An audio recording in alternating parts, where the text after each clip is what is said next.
గోదావరి జిల్లా తాడేపల్లిగూడెం నియోజకవర్గం కూటమి అభ్యర్థి బొలిశెట్టి శ్రీనివాస్ ప్రచారంలో దూసుకుపోతున్నారు. తాడేపల్లిగూడెం టీడీపీ ఇన్ఛార్జ్ వలవల మల్లికార్జునరావు గ్రామాన జోరుగా ప్రచారం నిర్వహిస్తూ మల్లికార్జునరావు తరపున ప్రచారం నిర్వహిస్తున్నారు. వీరికి అడుగడుగునా ప్రజలు బ్రహ్మరథం పడుతున్నారు. ట్రాన్స్పోర్ట్ రంగాన్ని జగన్ సర్వనాశనం చేశారని, గ్రీన్ ట్యాక్స్ పెంచి రవాణాదారుల నడ్డి విరిచారని మల్లికార్జునరావు విమర్శించారు. నిత్యావసర ధరలు పెంచి ప్రజలను కష్టాలకు గురి చేశారన్నారు.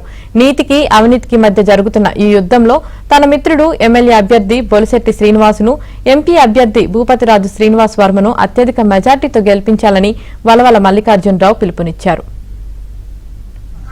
మీ అందరికీ కూడా తెలుసు నిత్యావసర వస్తువులు ఎలా పెరిగిపోయినాయి అన్నది. నిత్యావసర వస్తువులు, డీజిల్, పెట్రోలు, అలాగే మరి ఇక్కడ చాలా మంది మోటార్ ఫీల్డ్ లో ఉన్నారు.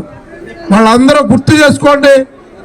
మరి గ్రీన్ ట్యాక్స్ అని చెప్పి గతంలో 100-150 రూపాయలు ఉండే గ్రీన్ ట్యాక్స్ ని 12,000 నుంచి 26,000 దాకా కలెక్ట్ చేస్తున్న ప్రబుద్ధుడు జగన్మోహన్ రెడ్డి.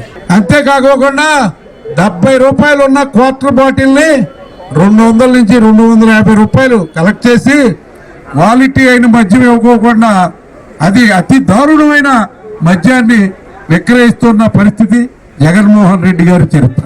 ఈవేళ నీతికి అవినీతికి యుద్ధం జరిగేటప్పుడు మీరందరూ నీతిని సపోర్ట్ చేయండి. ఖచ్చితంగా మరి ఈవేళ కూటమి అభ్యర్థి బొలిశెట్టి శ్రీనివాస్ గారు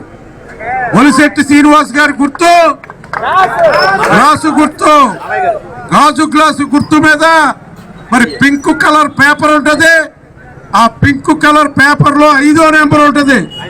ఆ 5వ నెంబర్ లో మరి మీ ఓటు ముద్ర వేసి నా మిత్రుడిని అత్యధిక మెజార్టీ తోటి మరి శాసనసభకి పంపించవలసిందిగా మిమ్మల్ని అందరినీ కోరుకుంటున్నాను.